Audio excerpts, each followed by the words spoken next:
Good morning, Grace Crossing Church. How you guys doing this morning? Yeah, doing good. How's everyone doing on the live stream? Good. So glad you guys could join us this morning.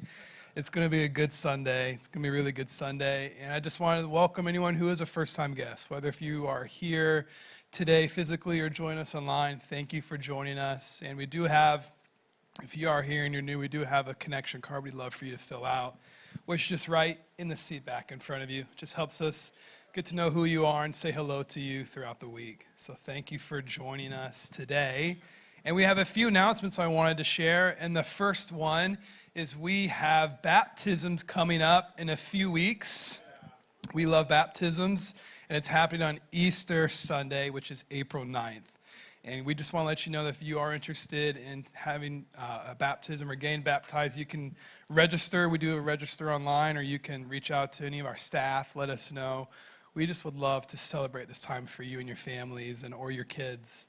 This is one of those times that we think it's so special to celebrate as a church when people make these decisions to follow God and to just do it in a way where they're publicly declaring their faith and doing it in a body of believers. So we're looking forward to that. And then another announcement is we're having a family game night on March 17th. Everyone go, woo, woo. Whoa, take it down. Come on, we're in church. I'm excited about this because this is for families. If you have kids or if you're grandparents, you want to bring your grandkids, this is a family night that we'll be having here. We're going to have games. We're going to have pizza. It's going to get a little competitive. Because if you're anything like my family, when we play Monopoly or if we play any sort of game, someone's crying at the end. And that's when you know you had a good game. That's when you know you had a good game night. That's what I've learned. So bring your kids, anyone who you call family, come here with your kids or grandparents bring your grandkids. We're going to have a family game night here. Register so that we can know how much pizza to get. So we'll register online for that. So those are our two announcements. Why don't you guys stand up as we're about to go into worship, and I'm going to pass it over to the worship team now.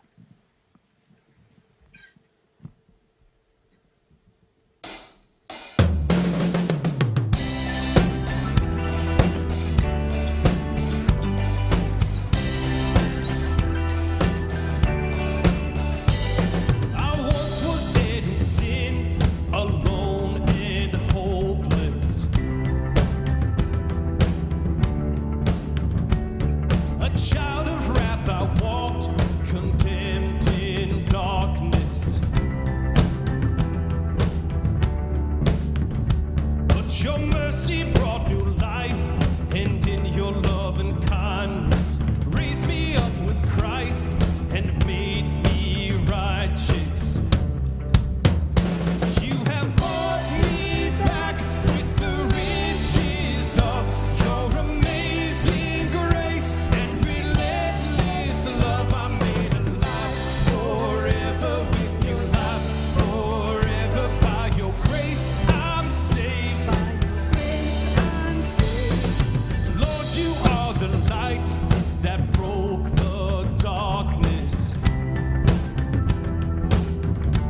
My sin has been erased.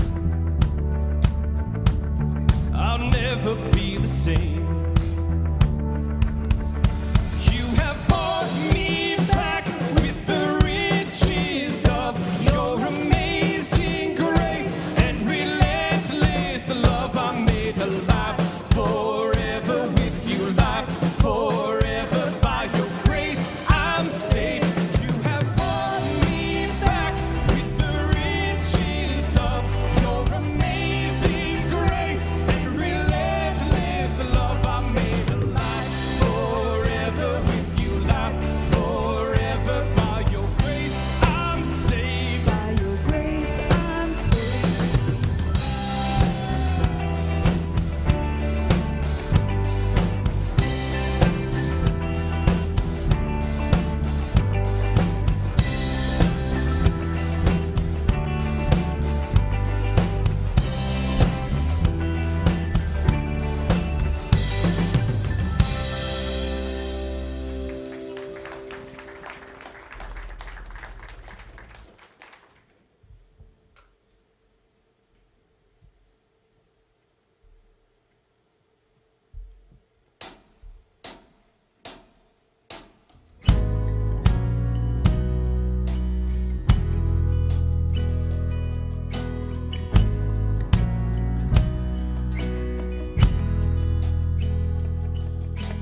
There I was on death row,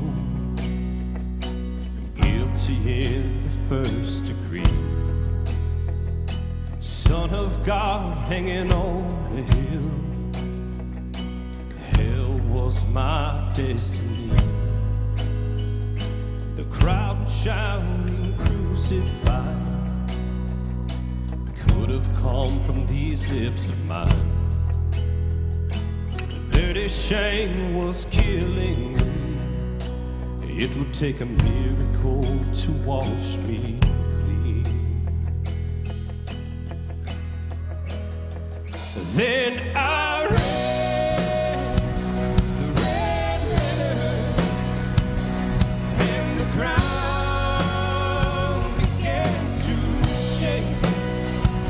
The prison walls started falling, and I became a free man that day.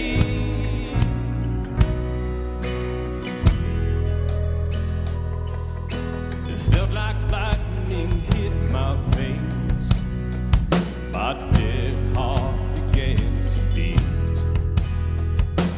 Breath of God filled my lungs, and the Holy Ghost awakened me. Yeah, the Holy Ghost awakened me when I read the red letters, and the ground began to shake. The prison walls started falling, and I became a free man that day.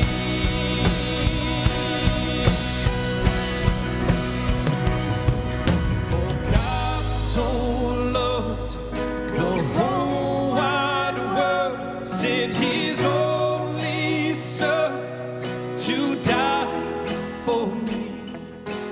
Arms spread wide for the whole wide world. His arms spread wide where mine should be. Jesus changed my destiny. Thank you, God. Red letters, and the ground began to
voiceless dark, I can hear you call my name to a world apart, to a life of love awake with a beating heart and a simple sight and faith, safe within your arms, quiet by the light of grace.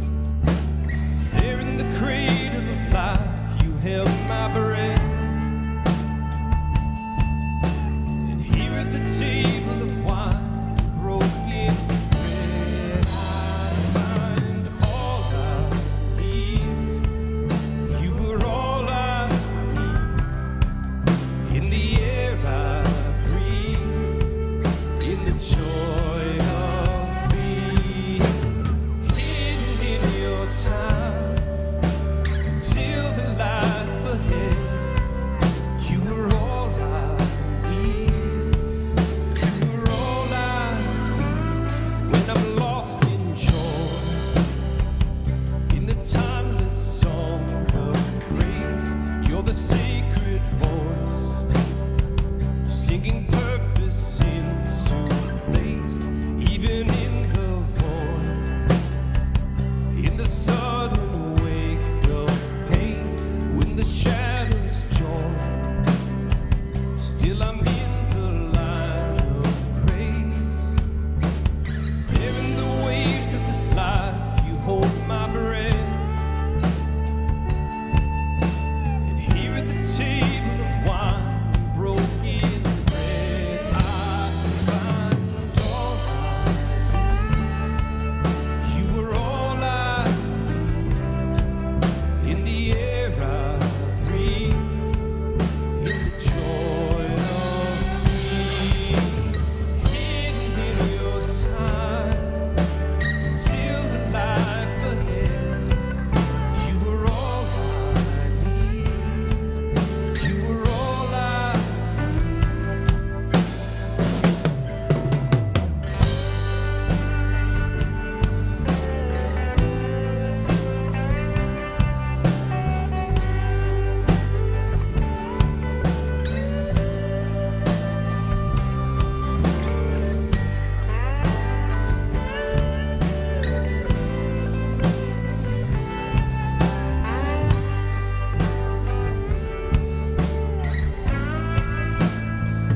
when my time has come and I hear you call my name to a world beyond, to a life of love awake, to a risen sun, to a full and finished faith, safe within your arms, glowing in the light of grace.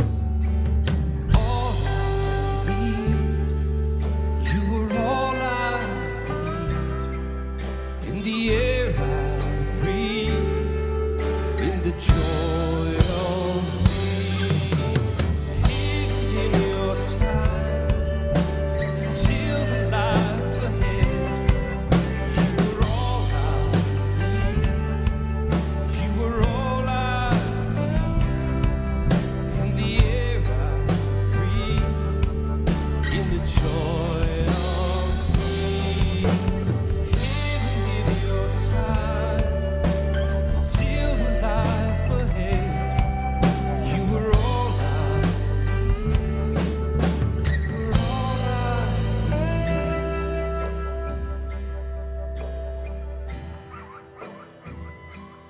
Thank you, Jesus. Thank you for being all that we need in times of darkness, in times of heaviness, in times of joy, through all our seasons of life, being the light in the darkness for us. We praise you and thank you for that.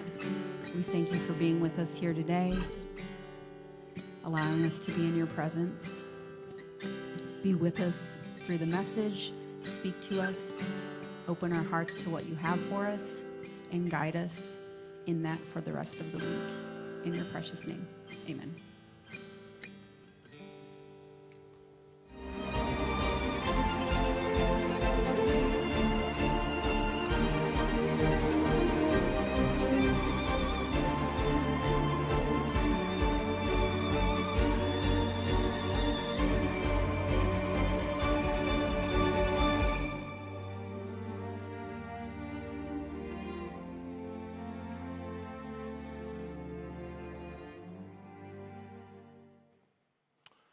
Well, good morning, everyone.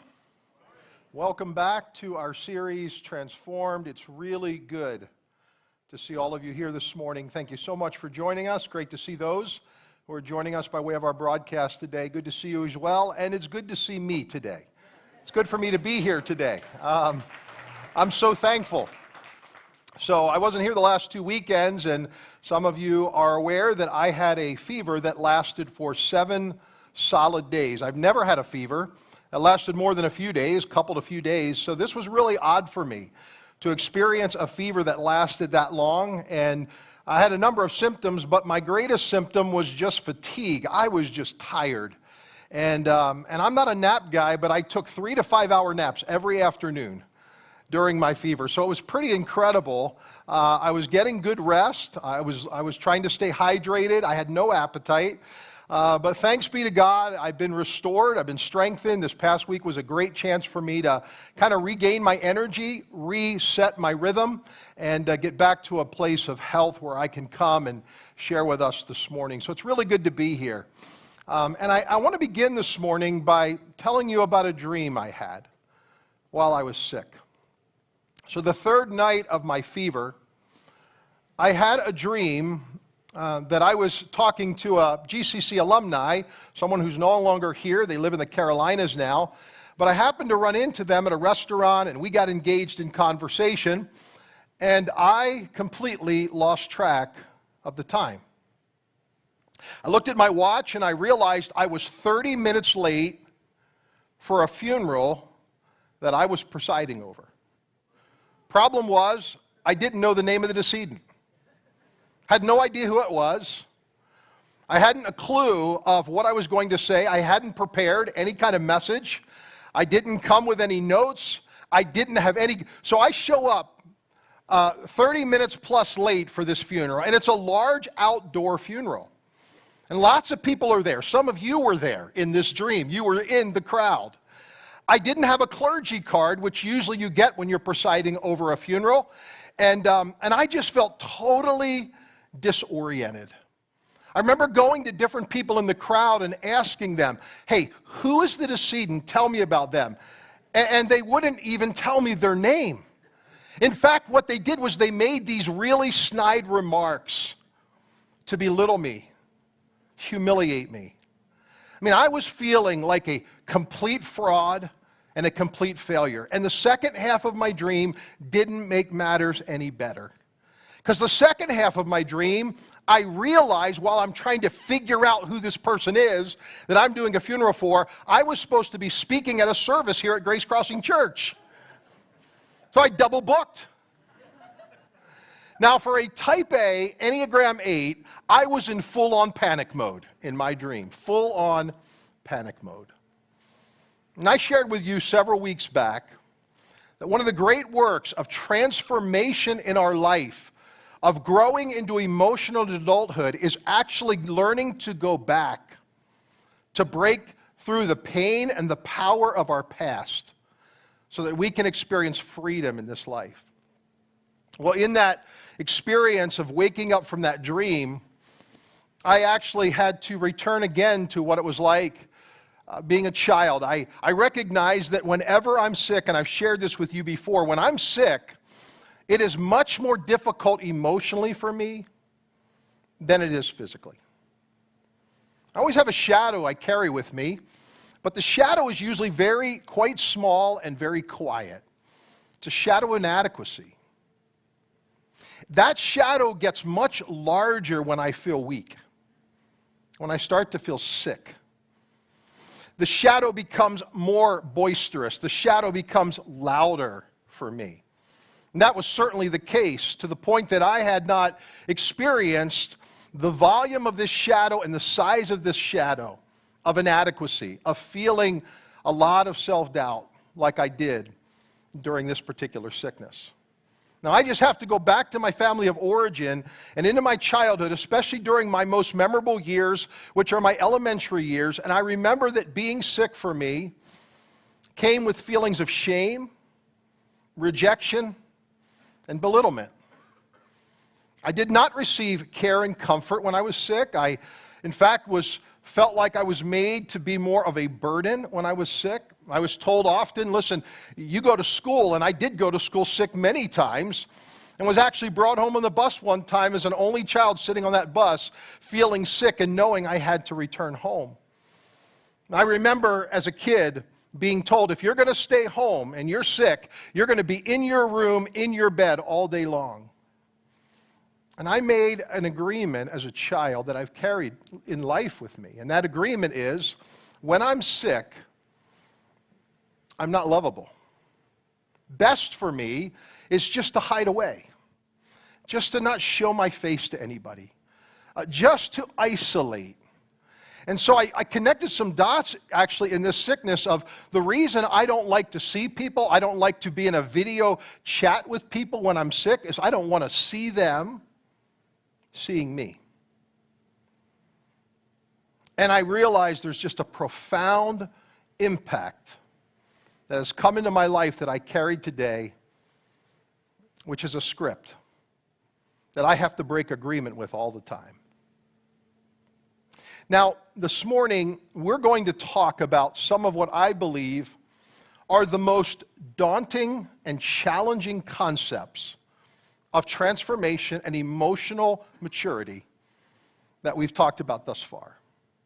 This morning, we're going to talk about losses, limits, and laments. Losses, limits, and laments. I'm privileged this morning to be able to team teach this particular topic with one of our elders' wives, Jean Anderson. Jean is Pastor Life's wife. By the way, say that 10 times fast. But Jean is also the point leader of our women's ministry here at Grace Crossing Church. She's a gifted teacher, and she serves as a certified spiritual director, which means she is trained to come alongside people's souls and companion with them as they are paying more attention to where God is moving and the movements of God that's happening in their lives. And so this morning, I'm going to talk briefly about limits and losses, and then Jean is going to come and she's going to speak on laments and lead us in a brief contemplative practice and exercise this morning. So as we begin this morning, let me give you the big idea. And it actually is connected to my dream. The big idea for today is this: ungrieved losses become potential limits in our present. Ungrieved losses from our past become potential limits in our present. Every one of us experience losses in our life. It is what we do with those losses, it's how we handle those losses that actually make all the difference in how well we are going to be transformed and grow into Christ.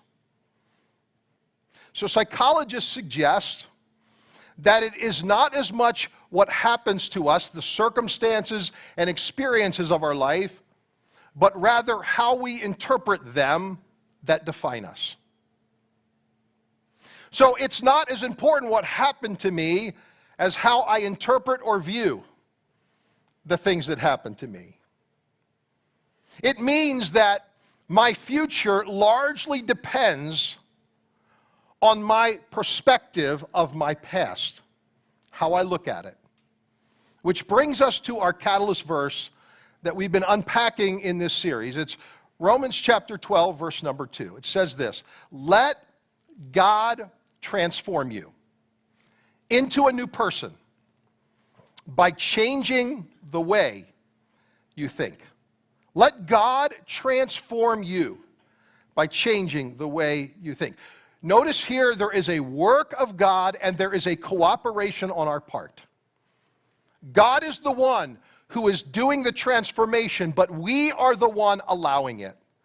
We are the one actually cooperating with God. It's what Paul calls working out your salvation. And this morning, as I look back on my life, I think back to my 20-plus year journey now in emotional healthy spirituality. And I realized that when I first came and was introduced to it, there was an assessment I took that actually rocked my world. It set me on my heels.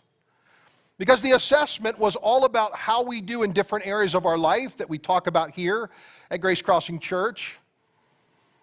But two of the lowest on my assessment the first time I took it were limits and losses. And so the assessment rates you from an emotional infant to an emotional adult. I was nowhere near an emotional adult with the way I handled my limits and my losses. I've taken that assessment several times since, just to gauge and evaluate my own personal growth in these areas. And even though I now cross the line to emotional adulthood, what I recognize is they are still the lower places and the more difficult places for me. And I understand why. For me growing up, I had no category, no compartment for actually leaning into my losses, for admitting my limits. In fact, I was recognized that as a child growing up in my life and in my world, I was actually made to feel like these things are bad. They are things that we should not admit to, should not acknowledge. My theology did me no favors. My formal pastoral education talked nothing about limits, nothing about losses, and nothing about laments. And it wasn't until I was experiencing a boatload of losses and limits and recognizing that I didn't know how to lament, that spiritualizing those things away, praying more and reading the Bible more was just not alone enough to get me to the place where God wanted me to go. Well, this morning what I'd like to do is I'd like to have you mentally take a brief version of this assessment. And I just want to read to you just 4 statements, and mentally I want you to think about how you would gauge yourself from an emotional infant to an emotional child to an emotional adolescent to an emotional adult in these areas. They're hard, and they're hard for me. Here's the first one. I'm regularly able to say no to requests and opportunities rather than risk overextending myself. And let me add to this. I can do it without feeling guilt. Here's a second. I recognize the different situations where my unique, God-given personality can be either a help or a hindrance in responding to a situation. I recognize and am fully aware of my own unique personality and how it can be a help and or a hindrance in certain situations. How you doing? How about this one? I openly admit my losses and disappointments. I openly admit my losses and disappointments. Finally, I am able to cry and experience sadness, explore the reasons behind it, and allow God to work in me through it. I am able to cry and experience sadness, explore the reasons behind it, and allow God to work in me through it. Now let me tell you, friends, what a surefire sign of emotionally unhealthy spirituality is. Are you ready? Here is a surefire sign of emotionally unhealthy spirituality. We view our losses and limits as interruptions rather than invitations, as God intends. Whenever we view our losses and limits as interruptions rather than invitations, as God intends, we are actually living as emotional children, not emotional adults. Did you know that in the Beatitudes, in the Sermon on the Mount, the very first 2 attitudes that Jesus called blessed have to do fully with limits and losses? I mean, think about it. Here, Matthew chapter 5. Look at what it says, verses 3 and 4. Blessed are the poor in spirit. Blessed are those who acknowledge their limits, for theirs is the kingdom of heaven. Blessed are those who mourn. Blessed are those who grieve their losses, for they shall be comforted. The first two Beatitudes have fully to do with losses and limits and how we respond to them. Do we see them as interruptions, or do we view them as God intends, as blessings and even invitations? Now, I was reading the Beatitudes in another gospel, in Luke's gospel. Many of us aren't even aware there is an abbreviated version of this in Luke's gospel. But in the 6th chapter, here's what it says, and I love it from the Passion Translation. How content, that's the word God gave me for this year. That's God's invitation to me this year, content. How content you become when you weep with complete brokenness, for you will laugh with unrestrained joy. Did you know that weeping and laughter are two sides of the same coin? Did you know you will find a place to laughter at some point in your life? But here's the thing you need to see in these Beatitudes. Notice that God's path to becoming full and complete and whole and filled with God, that the path toward it is brokenness. We want God's blessing. At times we have to become completely broken. And that's not what we want to do when we see our losses. Let's be honest, if you're like I was for many years, when I felt a loss, I didn't want to mourn. I didn't want to feel it deeply. I much would prefer to laugh and actually numb the pain and numb the hurt within me. But what the gospel makes clear and what Jesus makes clear is that the pathway to restoration and to blessing comes as we walk fully and lean fully into this path of becoming fully broken. And so this morning, I want to give you two ways that I think we can do this and practice this as we think about limits and we think about losses. Here's the first one I'll give you this morning. I think we need to welcome and befriend our limits. We need to welcome and befriend our limits. Paul the Apostle actually showed us how to do this. He didn't want to do it, but you'll notice in the passage we're going to look at how Paul the Apostle began to recognize his own limits and how he responded to them. 2 Corinthians chapter 12, verses 7 through 10. Here's what it says.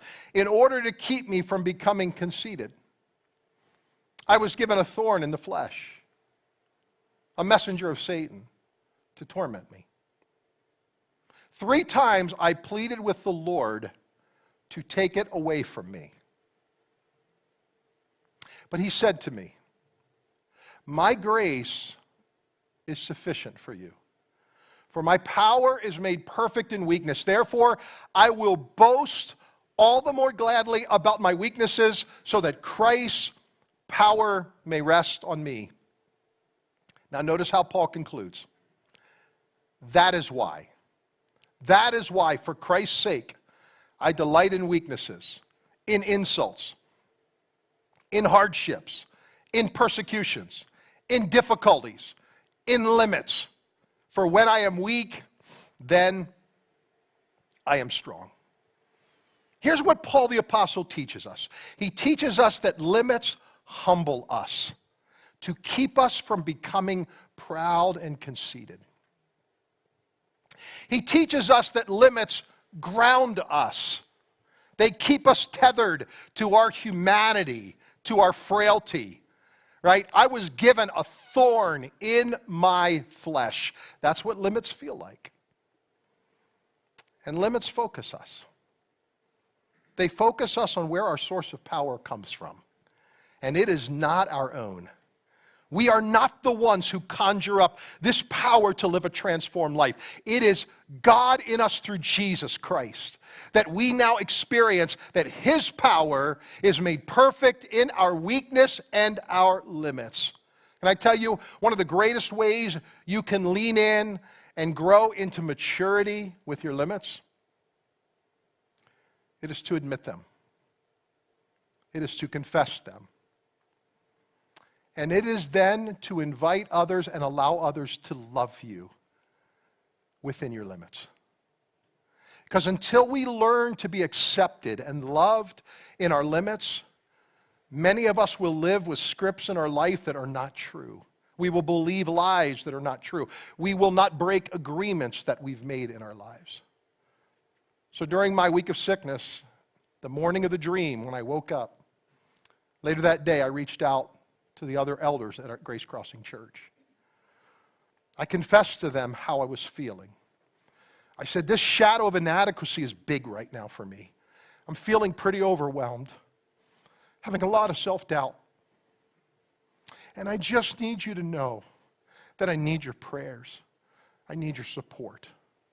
I confessed that to several people in my life because I wanted them to know that in that moment I was feeling my limits, but I was also feeling God's invitation.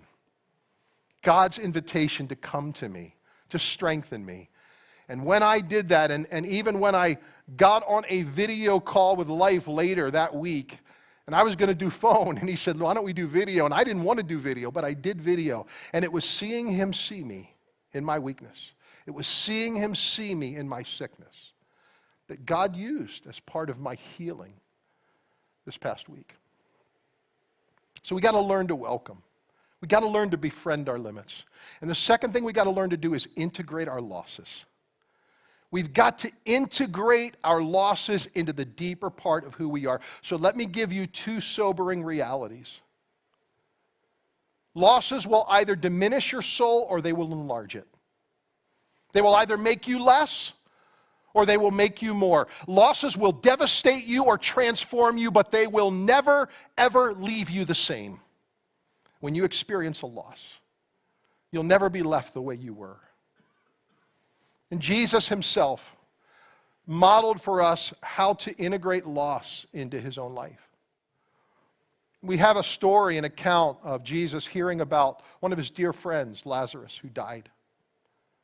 By the time he arrives to Bethany 4 days later, he's informed by his two sisters, Mary and Martha, that Lazarus has been already dead for 4 days. There's nothing that you can do for him. Jesus, being fully human, shows us how to integrate loss in his life. There's one verse where a word appears only one time in all the New Testament. It's a short verse, only 2 words. In fact, you want to memorize a scripture? I'll give you the one to memorize today. You can memorize this verse. Here it is. John chapter 11, verse 35. Jesus wept. Jesus wept. Do not misunderstand Jesus being sinless with Jesus being without loss. Jesus fully embraced and embodied his losses. The scripture here says he cried and shed tears of grief and sorrow. That's what it means. Jesus deeply felt the loss of Lazarus. And here's the remarkable thing about it. Even though Jesus knew he was going to raise him from the dead. He already knew the end of the story. And yet what's Jesus modeling for us? He's modeling how we integrate and embrace fully our losses to enlarge who we are. Which brings us to the second sobering reality. Losses enlarge our capacity for compassion. You and I cannot enter in to another person's losses until we have first grieved our own well.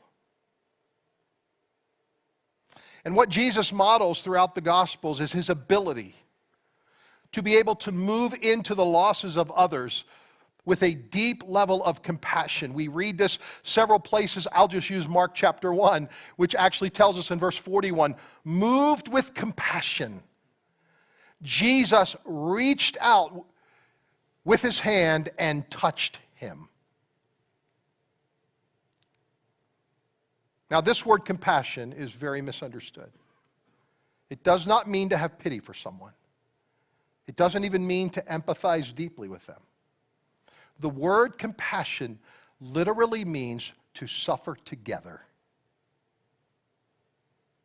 One of the most healing things that we can do with our losses is we can actually invite Jesus to suffer with us, to move into that with us, to feel deeply his compassion together with us.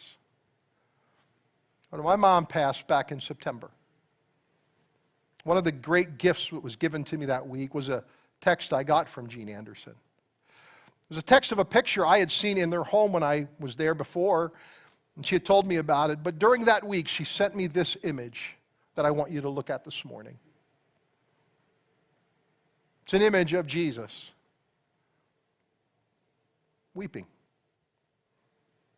tears streaming out of his eyes and down his cheeks. It was a gift for me because I was in bereavement for a period of time, and as I was grieving deeply the loss of my mom, this image became such a gift to me. To feel the compassion, to see the compassion of Jesus being together with me in my suffering. It is one of the most healing things that any of us can experience. Which moves us to our final concept, which is lament. And I've asked Jean to come this morning, and she's going to teach us on this topic of lament and then lead us in a contemplative practice.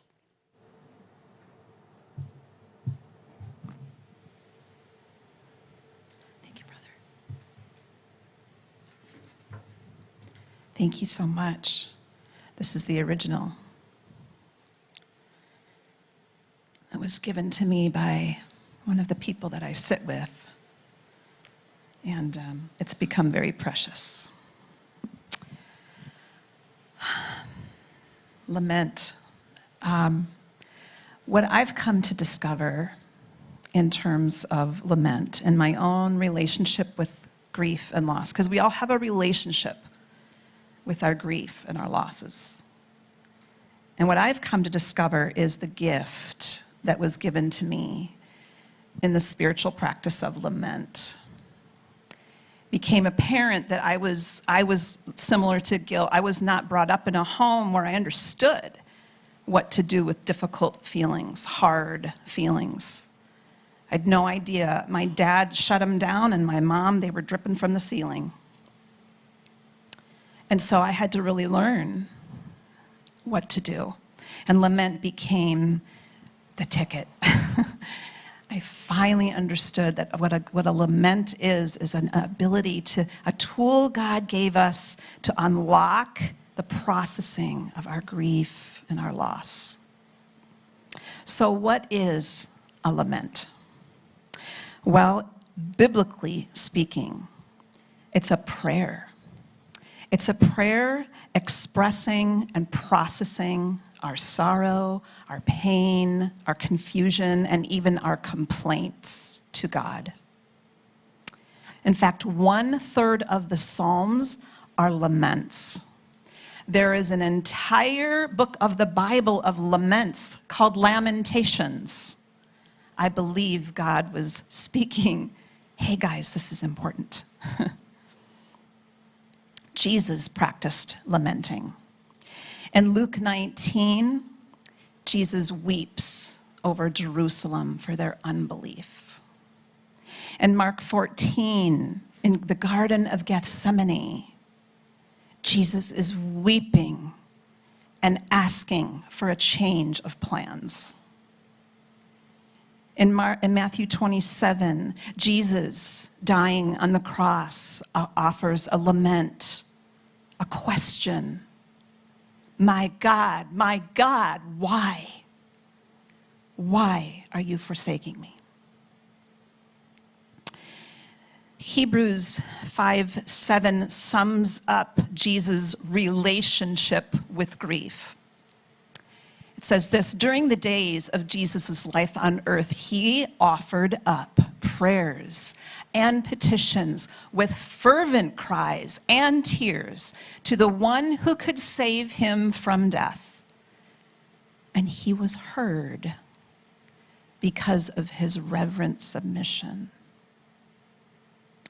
That sums up Jesus' relationship with grief, loss, and lament.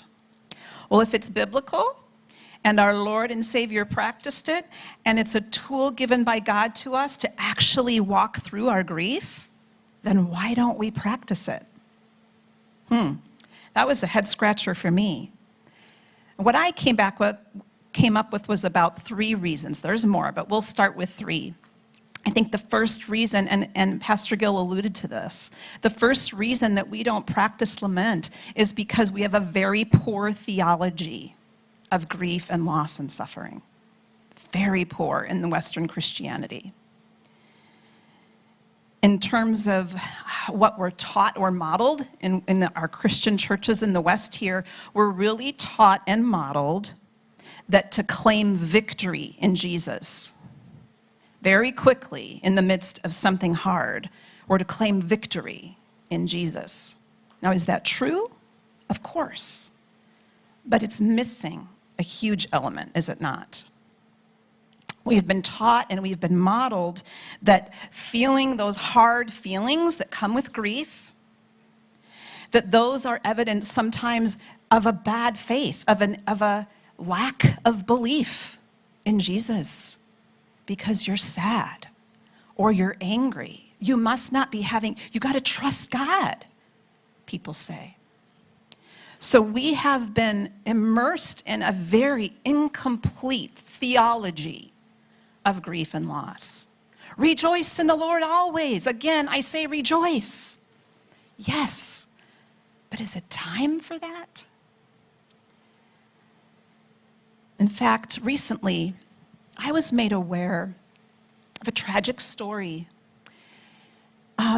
There was a gentleman, a father of 6. In fact, his 6th child was just born. 2 days later, his wife passed away from complications of that birth. And as a result, I was able to get on his care page, and I saw the link to the service, and I clicked on it. I was just so grieved in my soul for this husband and father. And I watched the service, and as I did, picture it, Daddy in the front row with his 5 kids, and his sweet little 6th son is in the NICU at 3 pounds. Daddy with these children who have lost their mommy. And the focus of what was up front as people began to share was this. Well, this precious woman, she's rejoicing in heaven. She's singing praises to Jesus, which is true. And then there was a delivery of the gospel and a call to repentance, which is important. And then there was the story of her life recited, and her love for Jesus and all the things she did for him, which was beautiful. And then there was a call to next steps to this dad and his children, which is helpful. I was stunned.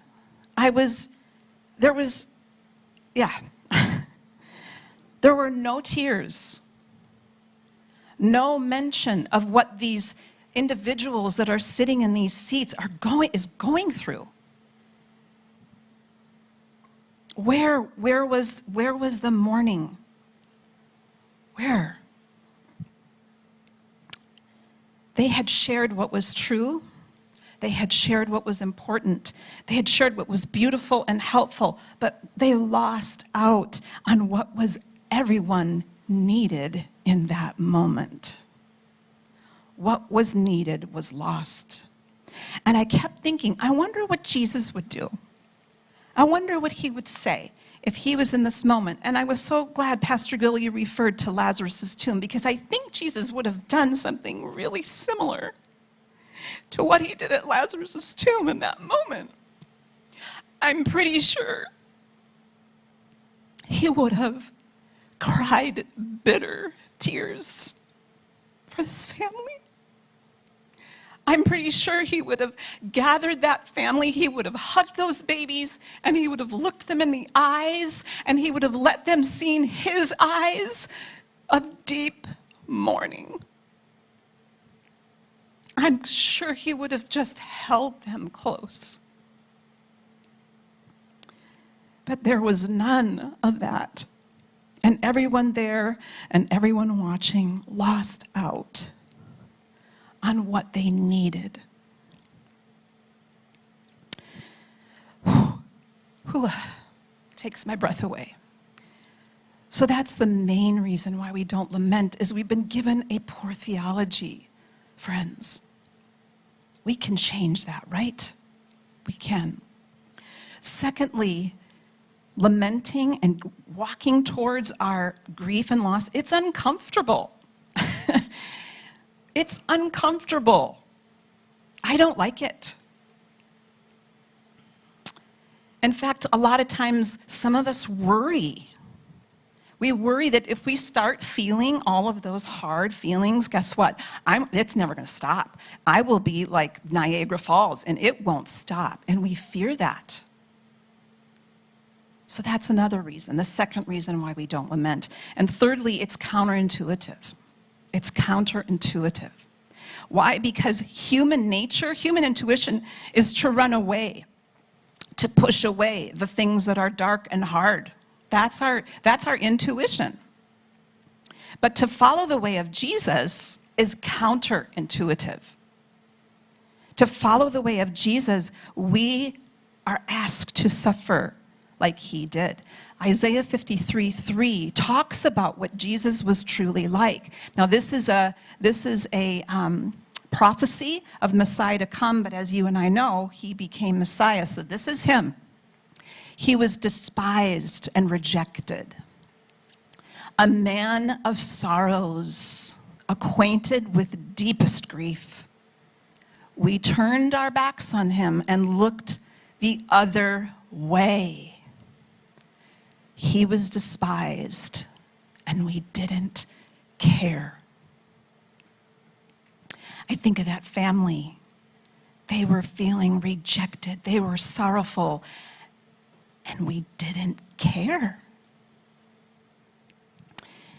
So, if the way of Jesus reveals that victory that we can claim actually comes through what? Suffering.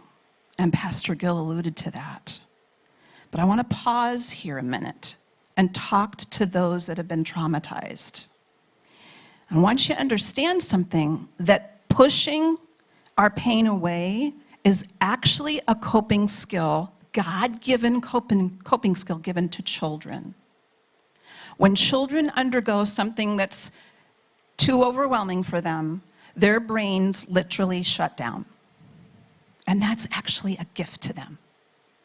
What a tender God we serve, knowing that they cannot process that. However, when we become adults, that coping skill no longer serves us well. It holds us back from actually moving into our grief and maturing through our losses.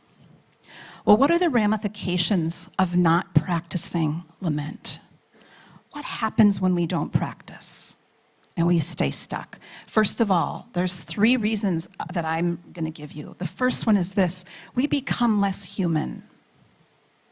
Because part of our humanity does not just relegate itself to joy, happiness, gladness, smile on my face. That is a part of my humanity, but it is not the whole.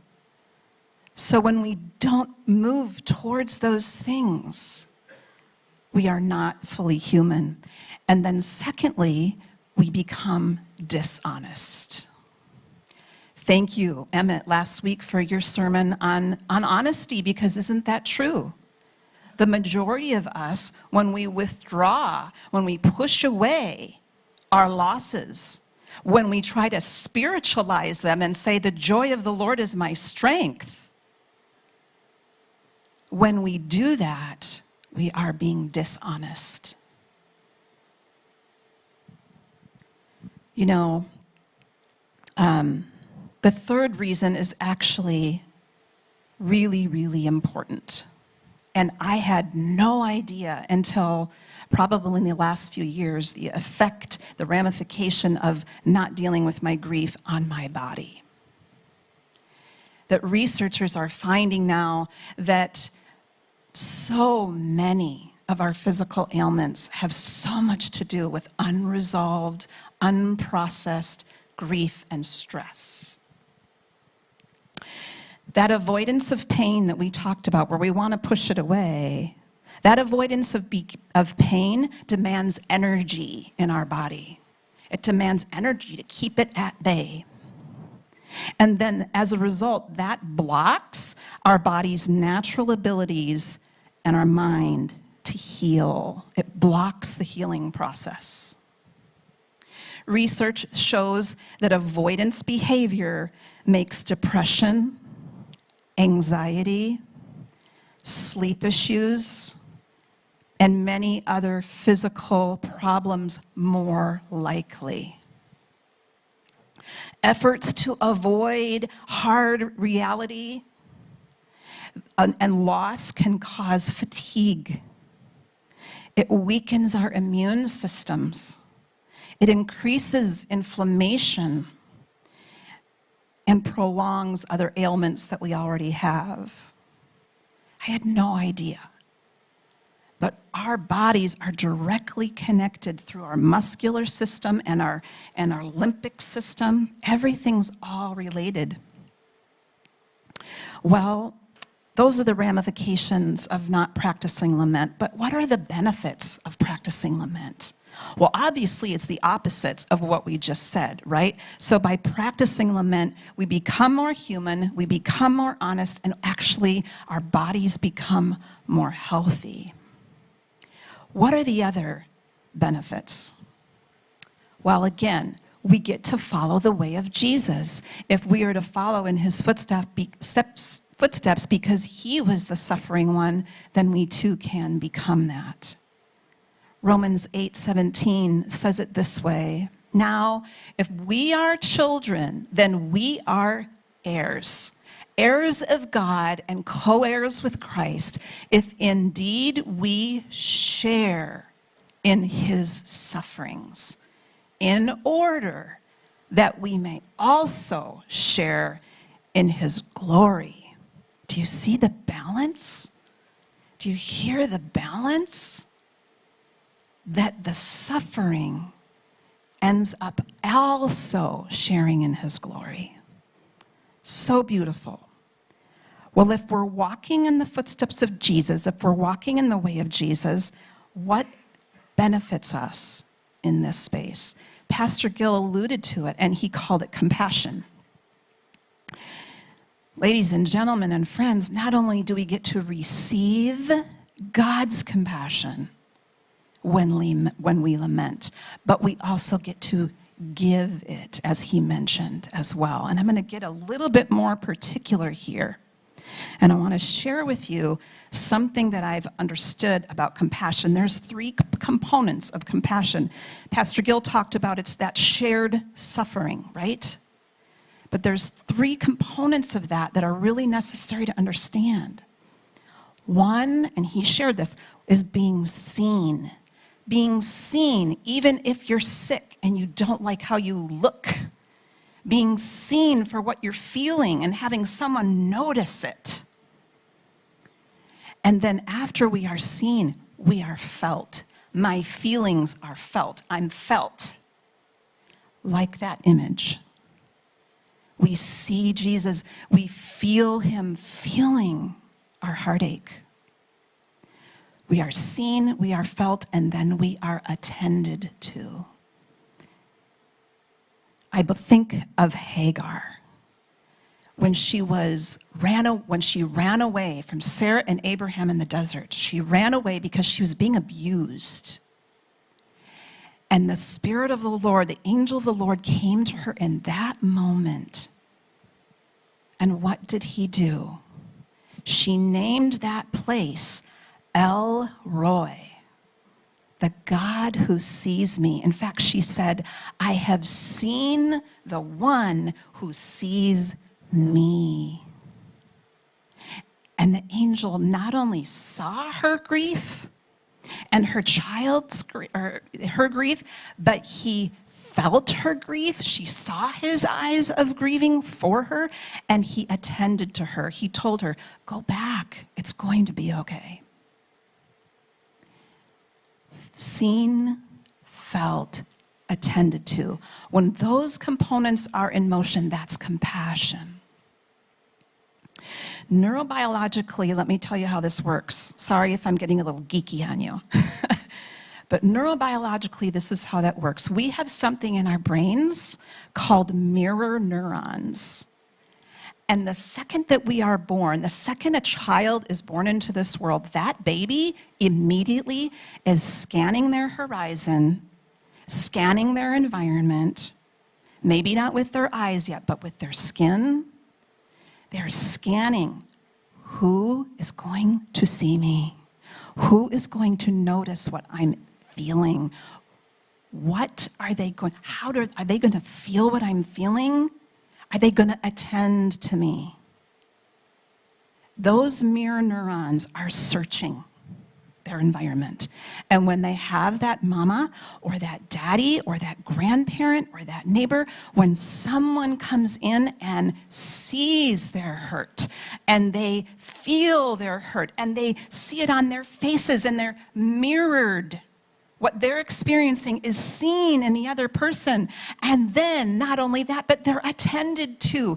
Here, sweetheart, let's change your little diaper. That is compassion. And we never lose those mirror neurons, by the way. We are always scanning. When we're feeling something deeply, we are scanning. Our mirror neurons are scanning. Will I be seen? Will I be felt? Will I be attended to? Well, not only that, but if that happens and when that happens, and Pastor Gil, thank you for sharing, he was seen, he was felt, he was attended to by God.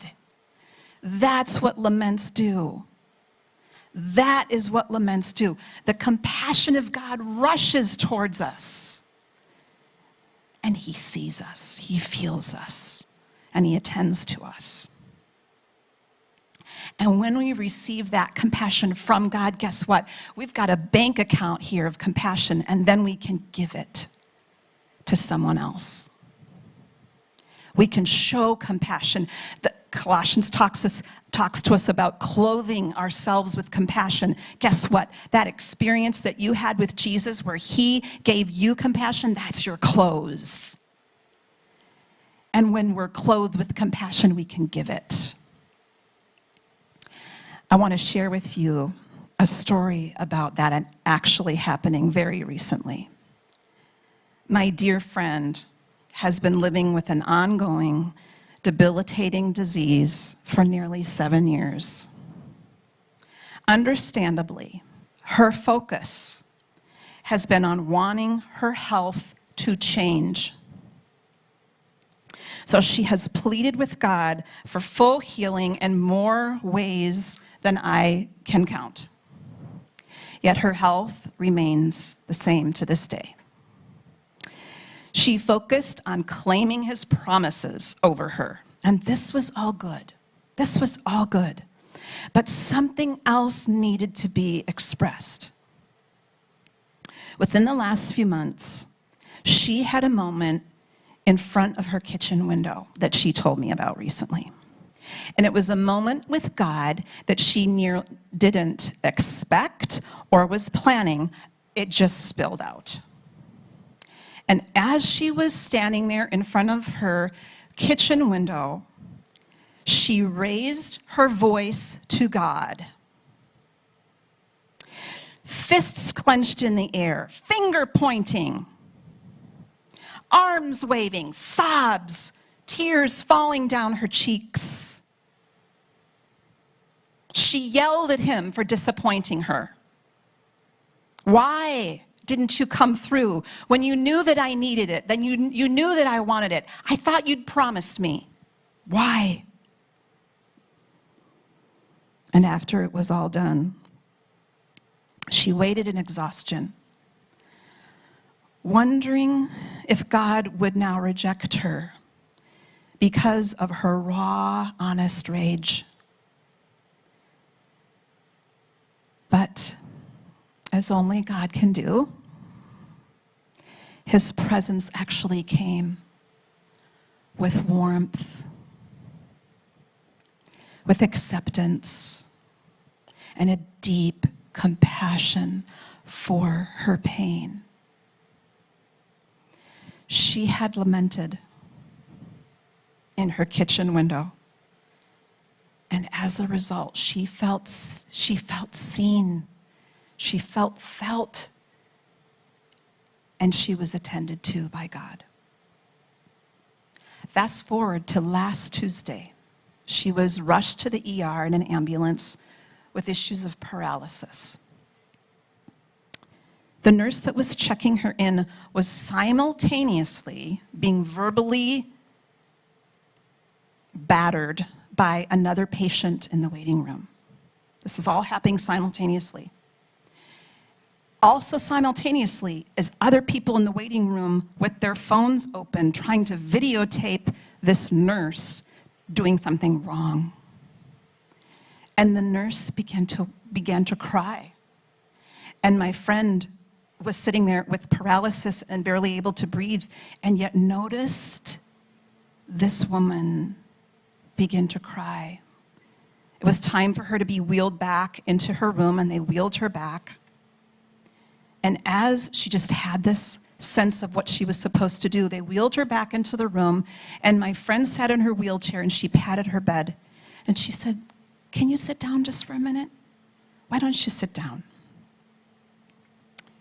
She said, "Why don't we just pretend that you have to keep taking care of me back here for about 10 minutes? Okay? And then that'll let you catch your breath." Sobs from this woman, sobs from this nurse. My friend began to just ask her questions about herself. And eventually, from her wheelchair, she put her hands on this nurse. She can barely breathe. She put her hands on this nurse. She said, "Can I pray for you?" And the woman said, "Yes, you may." And so she began to pray for her and pray that this woman would know peace amidst a storm.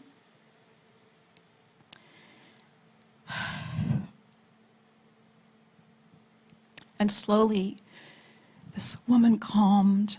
She said, "Jean, it was so amazing." She just calmed.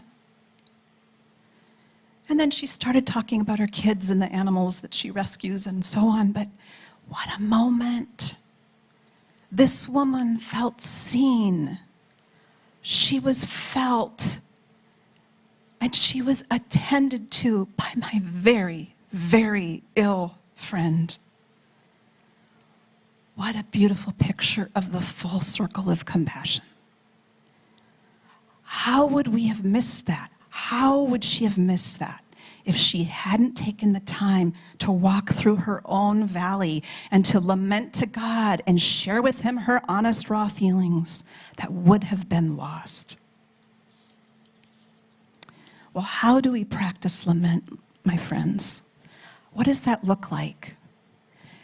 I'm going to rattle through these fairly quickly, but I want you to know we're going to have an opportunity to do them more slowly in days ahead, okay? Here's a few components of what it looks like to lament, okay? First and foremost, it's expressed to God. She was not blaming anybody else in that kitchen window. She was talking directly to God. Oral, written, it doesn't matter. Direct to God. Number 2, open expression of anguished emotion. Your most anguished emotions that are bubbling up. Psalm 55, 2 through 5 is sort of, can show us this. Remember, 30% of the Psalms are laments. Please listen and answer me, for I am overwhelmed by my troubles. My enemies shout at me, making loud and wicked threats. So open expressions of your most anguished emotions is number 2. Number 3, even vindictive feelings are expressed, like in Psalm 109, 9 and 11. This is a psalmist talking about to his oppressor. May his children become fatherless and his wife a widow. May creditors seize his entire estate and strangers take all he has earned. How many of you used that in your quiet time yesterday? Right? It's there. It's there. Open expressions of even vindictive feelings are okay. Number 4, vivid descriptions of our suffering and or our abuse. Psalm 102, 3 through 7. For my days disappear like smoke, and my bones burn like red-hot coals. My heart is sick, withered like grass, and I've lost my appetite. You can see it, you can hear it, you can smell it, you can taste what's going on there. As vivid descriptions as you can get. Number 5, open questions to God. This is what my sweet friend had a lot of. Psalm 22:1. My God, does this sound familiar? Why have you forsaken me? Why are you so far from saving me and so far from my cries of anguish? The distance we feel sometimes has to be acknowledged. Number 6, cries for help or consolation from Psalm 22:19. O Lord, do not stay far away. You are my strength. Come quickly to my aid. Help. Help. Number 7, be fully honest. We're hiding nothing anymore in a lament. Fully honest. From your heart, no edits. Whatever comes out, comes out. No edits. No one has to see it but you.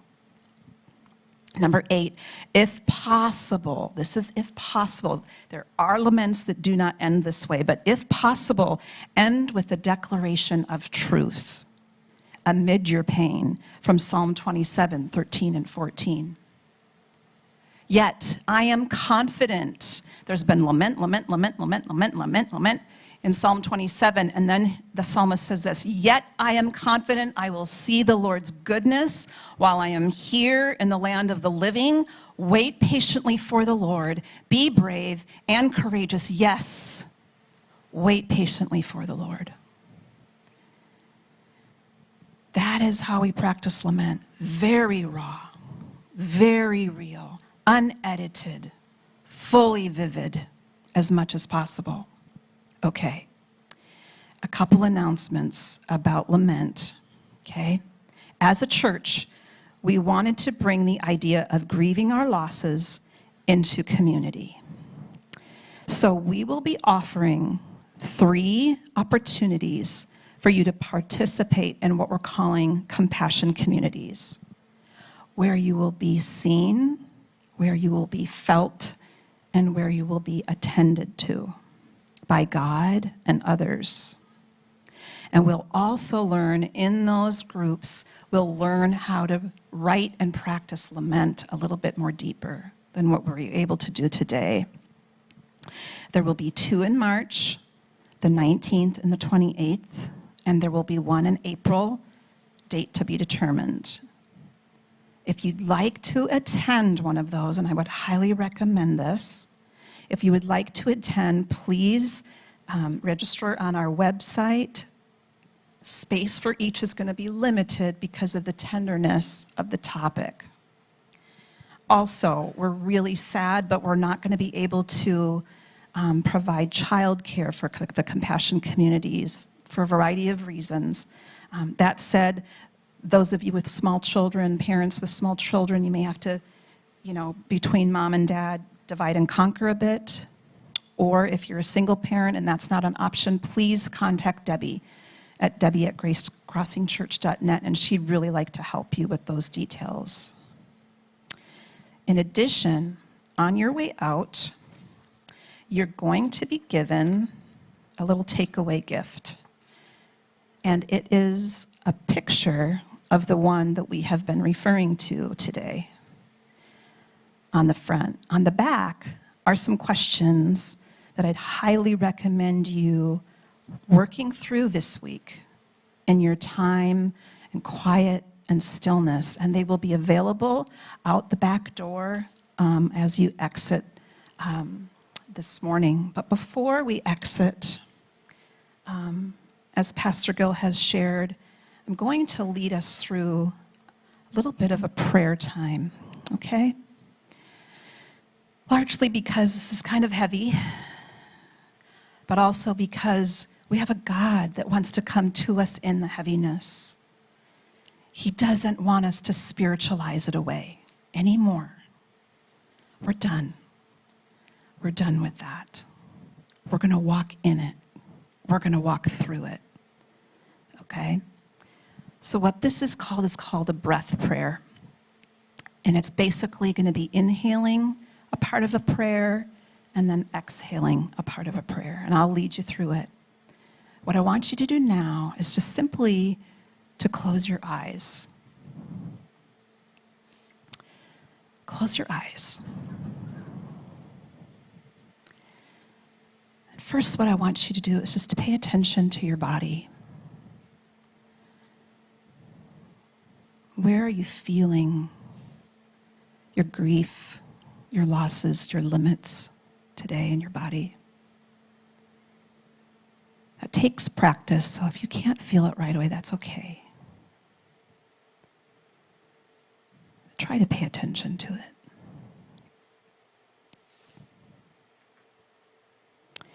And I want you to take some very deep breaths. Inhale through your nose. Exhale through your mouth. Nice and deep. Breathing deeply reminds us that we're actually safe.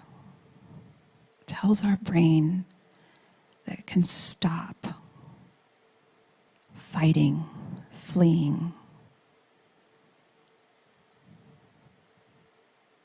Nice inhales, deep exhales.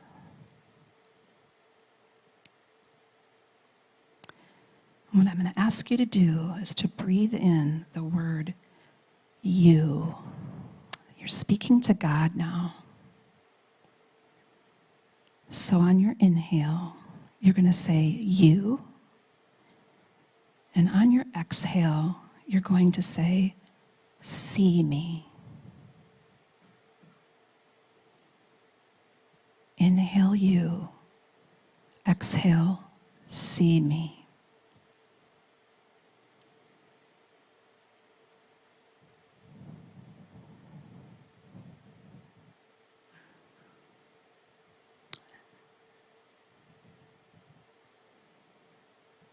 And next, you're going to inhale you. Exhale, feel me.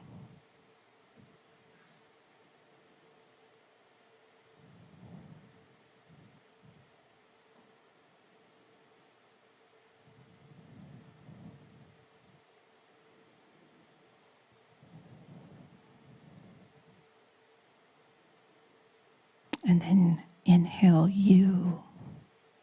Exhale, attend to me.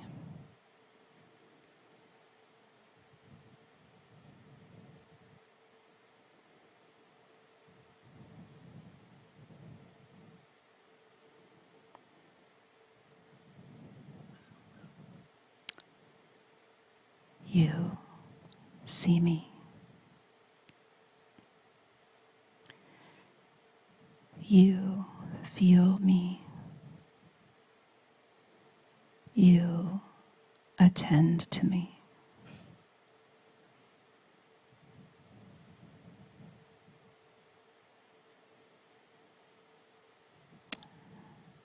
Let yourself feel these things happening to you, being seen, being felt, and being attended to.